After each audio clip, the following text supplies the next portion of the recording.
Mike Palm, Ken Miller, together on Iowa Everywhere. Welcome to The Hook, powered by Circa Sports Iowa. Sports betting the way it should be. This is Iowa Everywhere.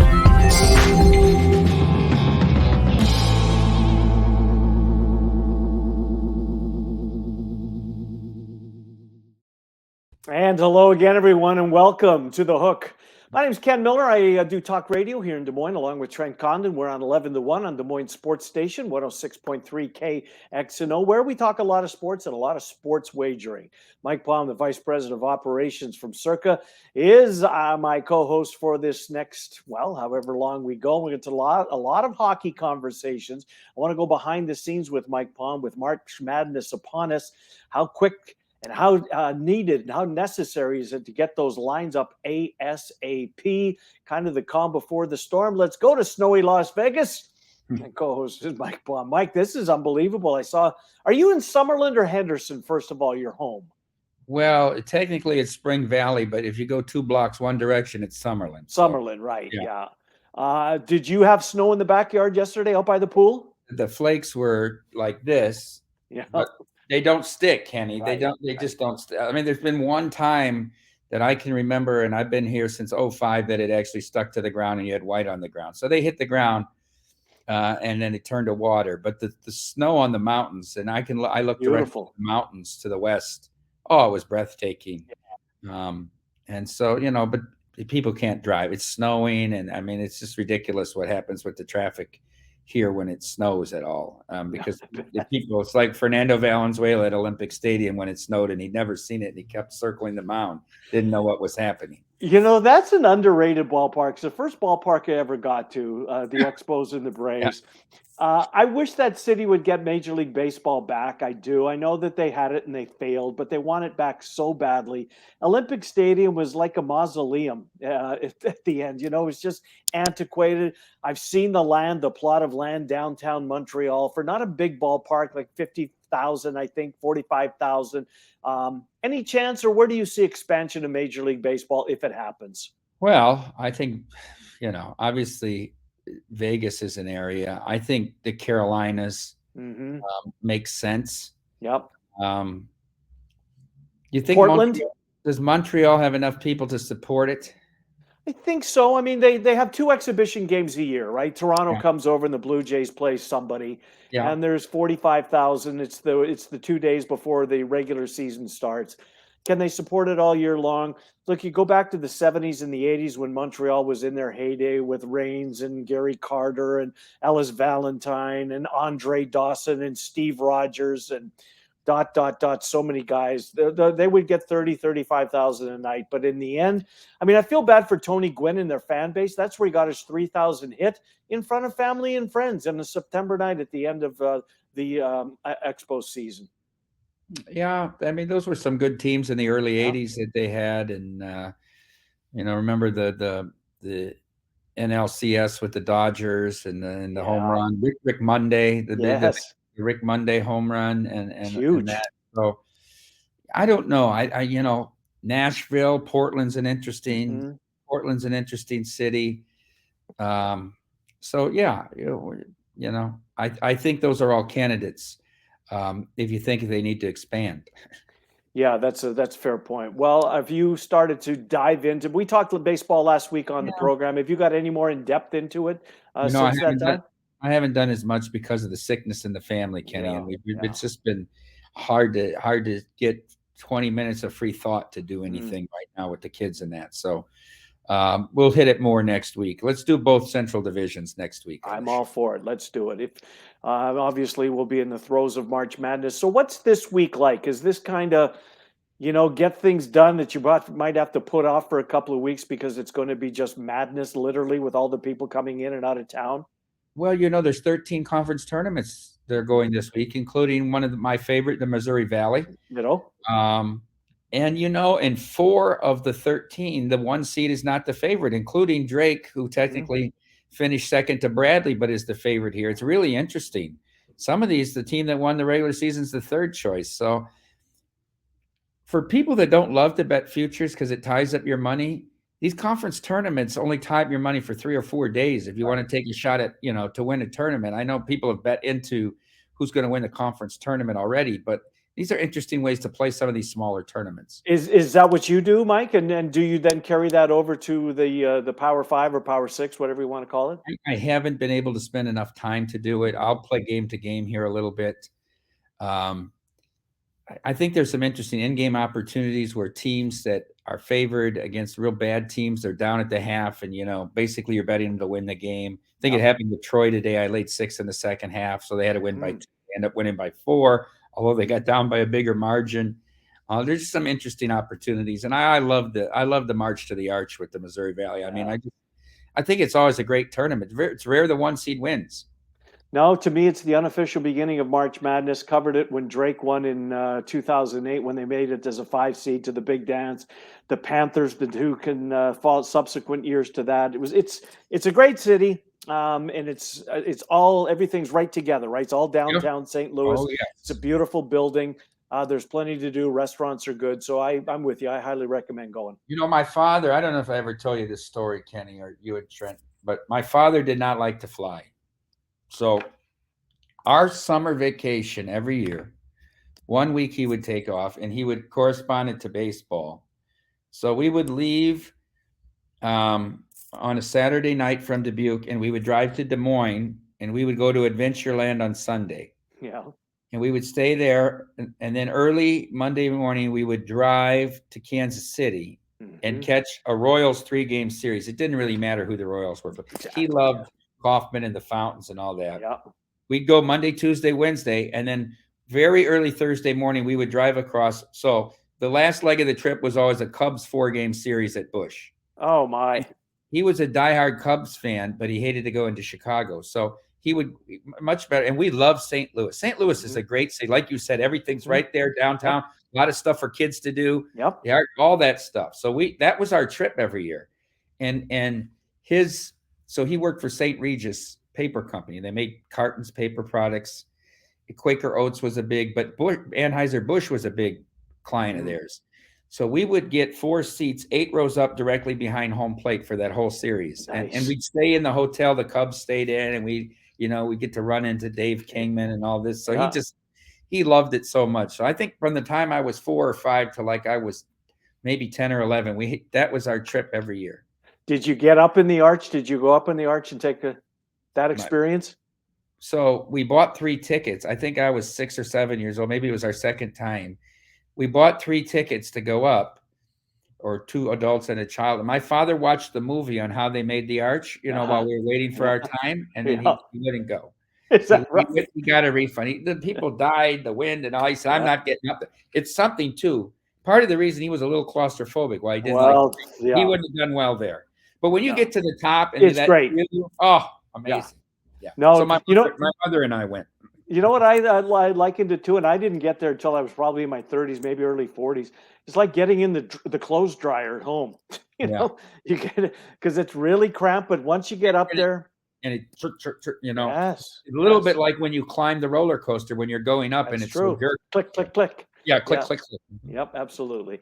Well, Mike, before we get into hockey, we're going to talk a lot of hockey. The trade deadline's coming up tomorrow. There's been a boatload of trades that I think have changed the fortunes of some teams. I'm anxious to get your take on it, including your Ottawa Senators, who I watch a lot of. They're a team on the come. But, with all of these tournaments, with all of these games, what's it like behind the scenes? When do you guys start working? Once you know that this team's going to advance and this team's already waiting, when do the line makers start doing their thing? And how many of them are working on any particular game at once? So we really now during these conference tournaments and that are employing 4 primarily and 2 support lines makers to cover all these different events and, parsing out tournaments to them. 13 this week. So really, they're taking 3 or 4 different conferences and being responsible for it with support from a couple other guys. And it's interesting, right? Because the matchups are going to change. And really, you want to post the line for the next day within 60 minutes of a game ending. You probably have a line already made up for either outcome. Now, did anything happen in the game to sway that? So it's a very busy time. But it's better than when we have holiday tournaments, because these holiday tournaments are really hard. they get off schedule. The game's supposed to go at 2:30.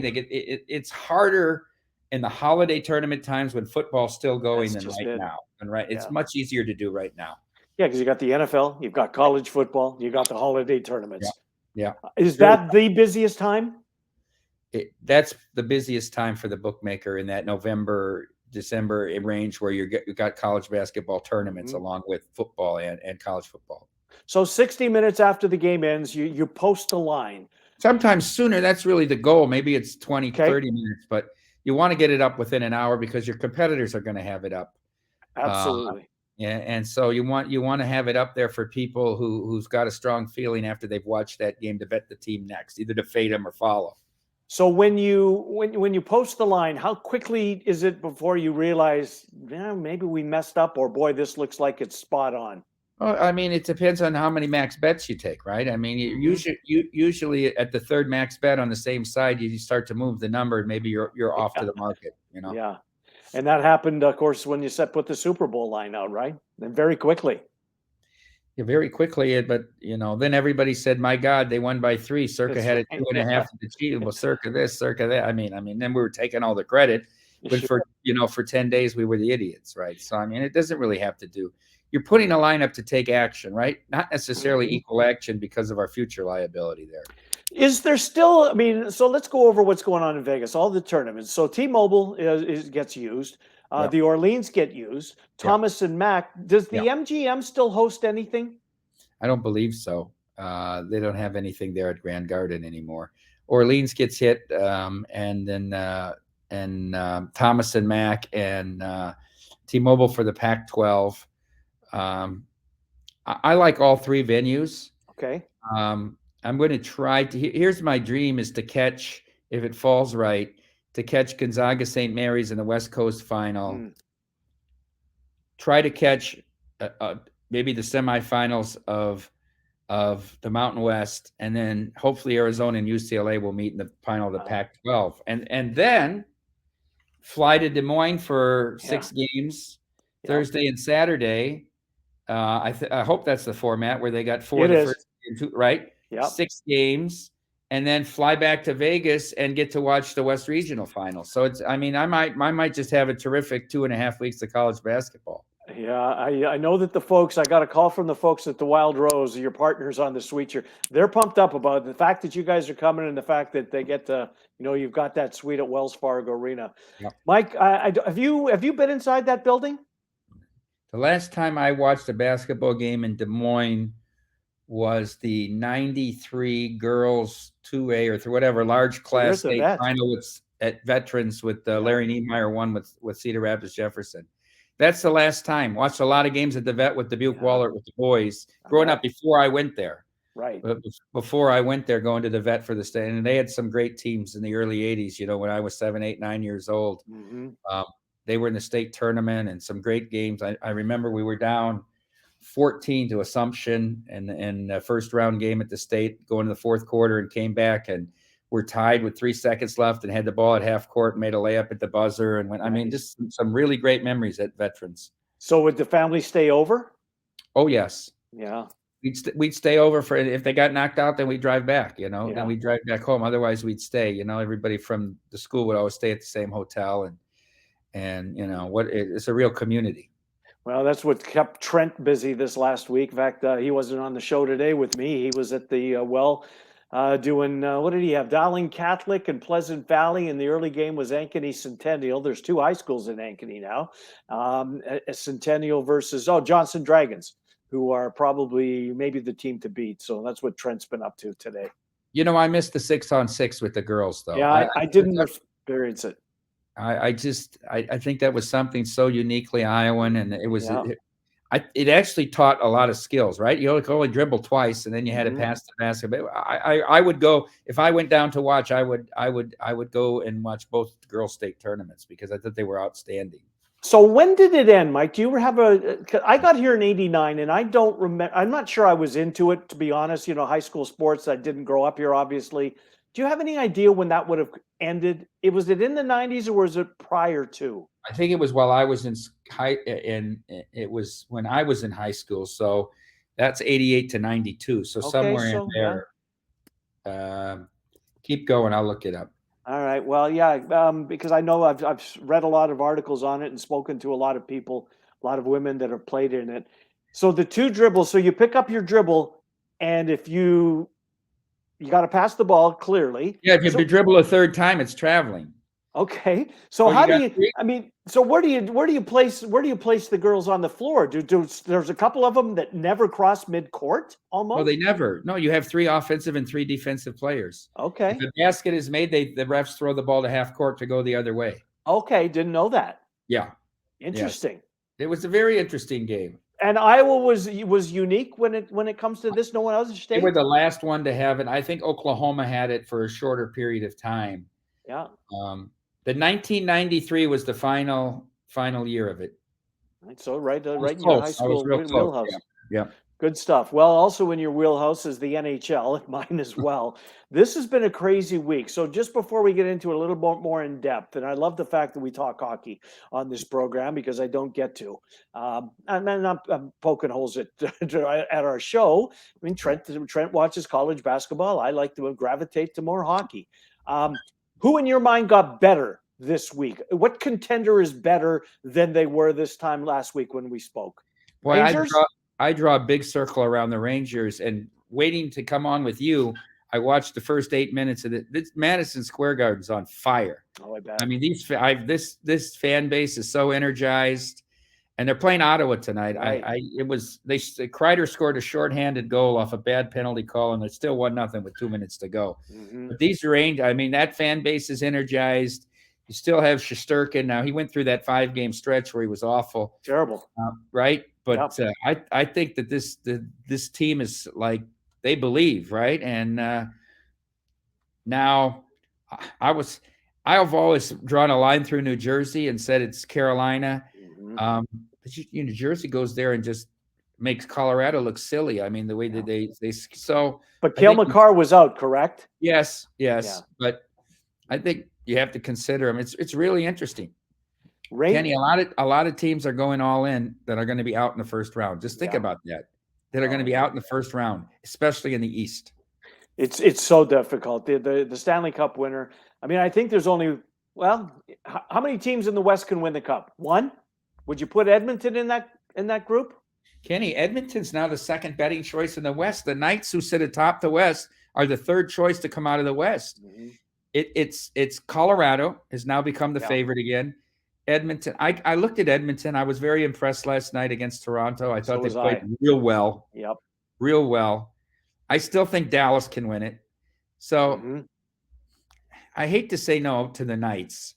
And what did you think of the quick move? So I was on the first time I was on the Knights podcast today that, Sheriff Lawless and a guy named Dave. It was terrific too. Those guys are great. But Gary Lawless, you know where he came from before. Wait a minute. So I sat down and they welcomed me and I know all of them. And I said, "Oh, this is the Golden Knights. I thought this was ground control. This Manitoba connection here is Lawless." And then Nighty, of course.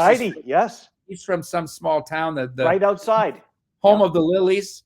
This is the home of the Lilies and all that. I said this. I thought I was doing a Jets podcast. No, they're both good Manitoba boy. I think Lawless is from Ontario. I know Nighty does a lot of work back there in his home area, right? He's very supportive of the programs and everything. I kind of busted his balls because they had, we're talking about the youth hockey programs in Vegas, and obviously Derek gives up 6 figures every year to it. My kids are in it.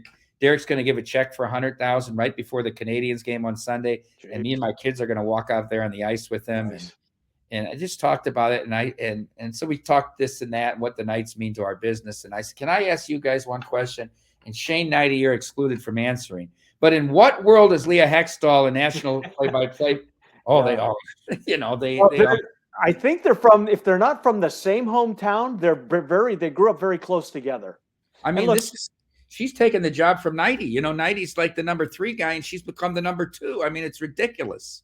No, look, she knows the game. Obviously, her family. It's just the presentation. It's just not there. It's just not She's there. Screaming and yelling and all this. My wife says, "Turn it off." If it's a late game and I'm watching the Sharks or something, and then she goes, "Ma, please turn the volume. I can't take that screaming woman." Yeah, no shit. That's true. From a really good hockey family, as you well know. But So Shane Knighty was he was between the benches. He was a part of the Jets. He was the color guy for the Jets. Yeah. And then when the Knights came, it was a big loss. I mean, it was a huge loss. Not only him, but Gary Lawless, who was, between periods guy, he was a huge loss. He's, with Gaucher and Knighty, it's a downgrade usually when they're a national game and we don't have our local. And our local announcers are right at the top of the game, radio and TV. We're blessed with the media team that the Knights put together when they started. No question about it. All right, so anyhow, they Quick. So they asked me about Quick. Yes. And they're, what a great this. And I said, well, 5 years ago, maybe. Sure. But I mean, I guess he's in the argument for greatest American-born goalie. Yes. I'd put Barrasso and Richter maybe above him. But anyhow, what do they think Thompson's not coming back at all? I know you probably don't want to play Brisson in the playoffs, but he's played well for him. Mm-hmm. I don't know. I don't know what it does. I don't know that this is a huge. I mean, the Knights fans I hear are all going nuts. So now we're going to win the Jonathan Quick. Yeah. I 5 years ago, Jonathan Quick, maybe. Right. I mean, he's at the end of his 10. I think it's a 10-year deal that he signed. He's at the end of that. Look, the Kings don't win the cups without him. They just don't win the Stanley Cup though. Either one of them. Do you think this trade the three-way was orchestrated before it ever happened with Columbus? Do you think the Kings would have really sent him to Columbus? I think they knew he was coming to Vegas. Well, I want to believe that's the case, because right? They did him wrong. To him? How could you do it to him? This guy's as responsible for the 2 Stanley Cups as anybody, and you ship him off from a team that's battling for first place in the West. They're going to be in the playoffs, yeah, right, to the worst team in hockey, and it's not even close. Well, maybe it's close with the Blackhawks, but no, I thought they did him wrong. It was good to see. So back to the ring. First of all, I think the Western teams are worse. I think San Jose and Anaheim are worse than those Eastern teams. The Blackhawks and the Blackhawks aren't, but I mean those Midwest teams. I really do. I watched this San Jose team. The Ducks goal differential is ludicrous, but they get blown out in these games. But San Jose's awful. You ever watched them play? Just when they play they don't. They're terrible on the penalty kill. That's a really bad team, San Jose. And now they lose Timo Meier to the Devils. We could see Devils Rangers in round 1, and I would have thought, good, because I've got a big ticket on the Rangers, and that's going to advance them around. I'm not so sure anymore. No, I think we will see Devils Rangers. I think we will, but I'm not so sure the Rangers advance. They asked Gerard Gallant. He said he doesn't really. They said you got to get. They'll have the home ice, and he said I don't think it's significant, the home ice in a series like that. A Metro, sir. Home ice is, and I got to tell you this too. Because we talk about hockey is definitely the most unpredictable playoff sport. Mm-hmm. Home ice means so much less than it did 20 years ago, because all the rinks are standardized now. It's true. Remember the rinks were all different sizes, and the Edmonton had the huge wide. I mean, now it's all cookie cutter. I think that makes a big difference. The only thing is the last change for a coach that wants to match lines. That would be it. I'm with you. That's a fair point. The home ice advantage not being what it once was. So if Carolina, who is going to finish in first, well, I shouldn't say that because the Devils are right there with them. But if we get Devils Rangers, then Carolina would get the second wild card team, which I guess would be the Islanders. I think that the Eastern Conference playoffs this year might be some of the best I've seen in a long time. Well, I mean, you're talking about Toronto, Tampa Bay, winner to play Boston. You're talking about Islanders, Devils, winner to play Carolina. I mean, these are compelling from the jump in round 1. Absolutely. Without a doubt. And you know what? In order for the Bruins to get that opportunity, they're probably going to have to knock off Sidney Crosby. Now, I get that Pittsburgh's not what they once were, but it's still Sidney Crosby. Yeah, it is. And who do you want to play? I don't want to play Sidney Crosby, but I don't know who you're going to wind up with there as the 2 wild card. I mean, that's still up for grabs too. Mm-hmm. Mm-hmm. I'd probably rather want to play the Islanders if it fell that way. Yeah. Just because I don't think they have scoring to compete with the Bruins, but you never know. I mean, the Bruins could have a top 5 best all-time regular season record, and you could be out in the first round. That's the nature of hockey. That doesn't mean no. I always say these series matchups where somebody's a $3 favorite are ludicrous. Yeah, you're right. Is this the year the Leafs do it?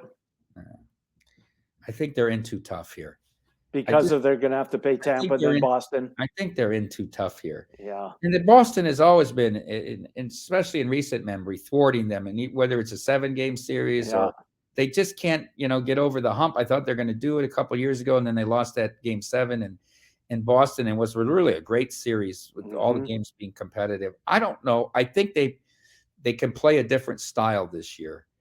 I was looking at, obviously Boston's the favorite now to win the Cup.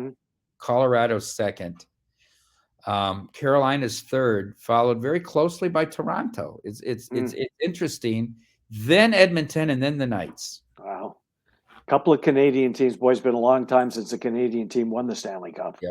93, I think it was. Montreal. Was it 93 or 91? Early 90s anyway, since they won the Cup. 93, all right. I think 93 was second. Was it? Was it? Who's kind of caught my attention a little bit? Let me localize it. Minnesota Wild are playing really well right now. They're playing a lot better. We talked about this 6 weeks ago, saying they're out, right? Yeah. Playing a lot better, better. So I'm torn. I still think they've got to make the decision that Gustafsson has got to be their number one. Without a doubt. Yeah. Right? I mean, I know the Flurry and this the 3 cut. You can't put him as number 1 in the playoffs. No, Gustafsson's playing better than him. Yeah. I'm torn as a Jets fan, right? Because everybody, I got to make a trade. You got to make a trade. We got to make moves. You're going to lose Pierre-Luc Dubois. For starters, 9 out of 10 NHL players, if they have a no trade, Winnipeg is on the top of the list. So it's really difficult to get guys to go there. But all the assets, that's how you have to win in Winnipeg. You have to grow your talent and develop, draft and develop. You don't want to give away those guys for a rental. I'm not even sure Winnipeg's going to make the playoffs, Mike. I truly believe that. I would not go all in. I would not. I think you got to develop this team. You're going to have Hellebuck for a while. You got to grow 2 more years, grow it organically. I think it's too tough for them. I don't think they're in a spot. Interesting. So we're talking about greatest American goaltenders of all time. Who's the greatest American goalie in the NHL today? Who's the best, I should say? Not the best American goalie? The kid in Vancouver. Demko? Yes. You think he's better than Hellebuck? Maybe by an inch. I love Hellebuck. I have Ottinger and Hellebuck 1-2. Do you? I'm a big Ottinger guy. Okay.